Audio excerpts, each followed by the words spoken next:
শুভেন্দু অধিকারী বিরোধী দলনেতা এবং বিজেপি নেতারা চূড়ান্ত হতাশাগ্রস্ত অবসাদগ্রস্ত রাজনীতি করছেন।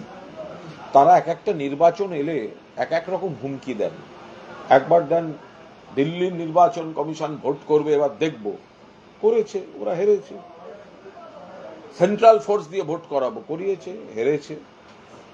এবার ভোটার লিস্টটাকে কারচুপি করার নানা চেষ্টা, যেটা মহারাষ্ট্র দিল্লিতে করেছে, মমতা ব্যানার্জি ধরে ফেলেছেন।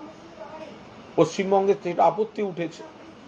এগুলো করতে গিয়ে ওদের যে এখন জাতক্রোধ হয়ে গেছে, ওদের সব চক্রান্তগুলো ফাঁস হয়ে গেছে, সেই কারণে এই ধরনের আচরণ করে বেড়াচ্ছে। ওদের সঙ্গে, বিজেপির সঙ্গে বাংলার মানুষ, বাংলার উন্নয়ন, এগুলোর কোনো সম্পর্ক নেই।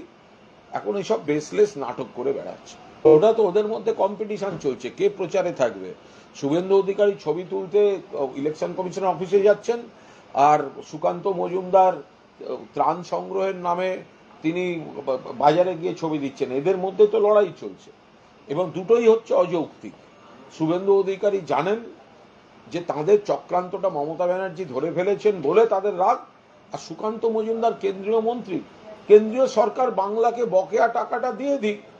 কেন্দ্রীয় সরকার প্রাকৃতিক দুর্যোগে অন্য রাজ্যকে টাকা দিচ্ছে, বাংলাকে টাকা দিচ্ছে না, আর কেন্দ্রীয় মন্ত্রী কৌটো হাতে নামছেন। মানুষ বুঝতে পারছে যে এদের রাজনীতিটা কি, ছবি তোলার রাজনীতি চলছে, শুভেন্দু বনাম সুকান্ত।